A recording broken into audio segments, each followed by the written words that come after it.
Agora, professor, um outro ponto, né, que eu queria trazer aqui para a nossa conversa, essa nossa, né, questão da inflação, o mundo todo vivendo essa inflação, é em consequência também da questão da pandemia. A gente também tem esse outro fato que é muito importante, acho que a gente colocar aqui, porque a gente está vendo aí vários países que não sofreram de inflação com essas consequências. A gente viveu ali um desequilíbrio muito grande durante a pandemia entre oferta e demanda, principalmente também com injeção de liquidez nas economias, para que, né, as economias não quebrassem durante os períodos aí de longas recessões que nós enfrentamos. Inclusive, as políticas monetárias mundiais estão sendo reajustadas em decorrência desse reflexo dessa questão da pandemia.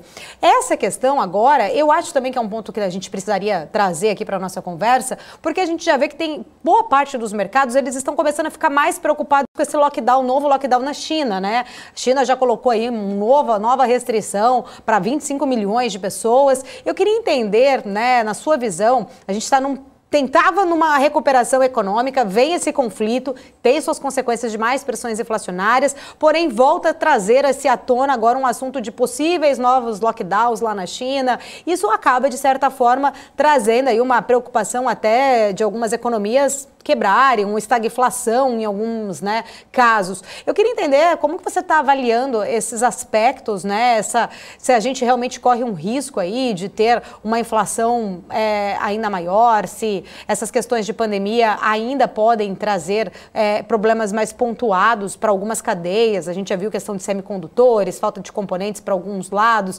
Também eu queria tentar entender um pouquinho do seu olhar exatamente para essa questão.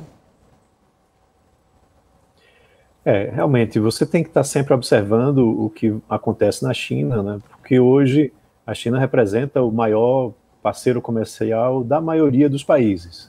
Essa hegemonia americana mudou ao longo do tempo, né? Você teve uma migração do comércio mundial dos Estados Unidos para a China e representa, como você falou também, o fornecedor de muitos insumos de diversos setores produtivos.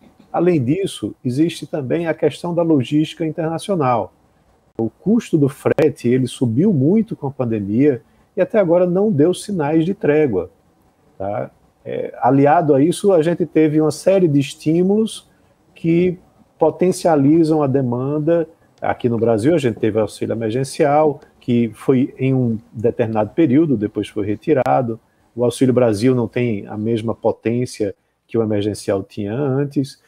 Mas lá nos Estados Unidos, por exemplo, o auxílio continua e a gente vira e mexe, novos auxílios sendo aprovados, né? Como a Califórnia está dando um auxílio combustível, lá em Quebec, no Canadá, também um auxílio combustível para que os consumidores possam consumir mais petróleo, que traz nova pressão sobre os preços. Então, essa retirada de estímulos, ela precisa ser realmente feita para que você desacelere um pouco a demanda e a oferta consiga se reorganizar. Mas lá na China, e às vezes é muito difícil a gente ter informações, mesmo que oficiais, que sejam 100% seguras, né? A gente não tem o acesso pleno ao que está sendo divulgado por lá em termos de confiabilidade, e se esse lockdown for algo de variantes menos perigosas, né, para a saúde da população, talvez isso não traga um impacto tão negativo. Agora, se você estiver falando de novas variantes que são mais letais do que as variantes mais recentes que nós temos, como a Ômicron, por exemplo, que se espalha muito, mas que a mortalidade é muito baixa. Aí sim, se você tem uma letalidade muito alta, pode ser que você volte a ter uma nova onda, né, de fechamentos de economias com aspectos econômicos ainda piores do que os que nós vivenciamos agora em 2020 e que também entrou um pouco em 2021.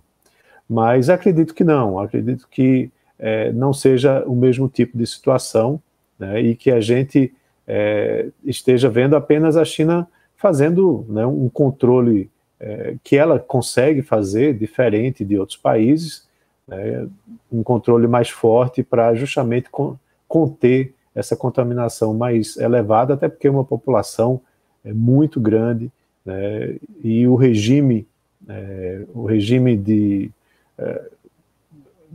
político lá da China permite que eles que eles tenham mais autoridade, né, em relação aos demais países para controlar isso com esses fechamentos.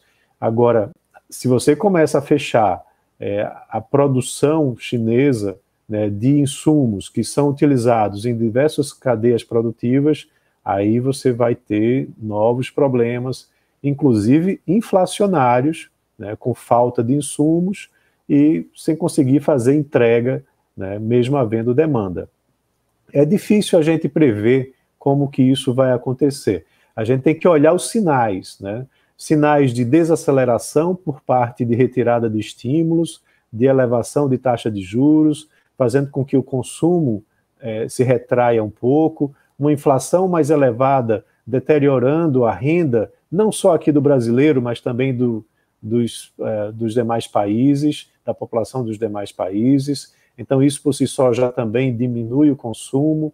E, pelo outro lado, a oferta ainda se reorganizando, né, para tentar correr atrás, né, desse excesso de demanda que aconteceu no passado. E, como você falou, a cereja do bolo é a questão, novamente, da China se fechando em termos de população, mas que espero eu que não venha fechar também as suas cadeias produtivas.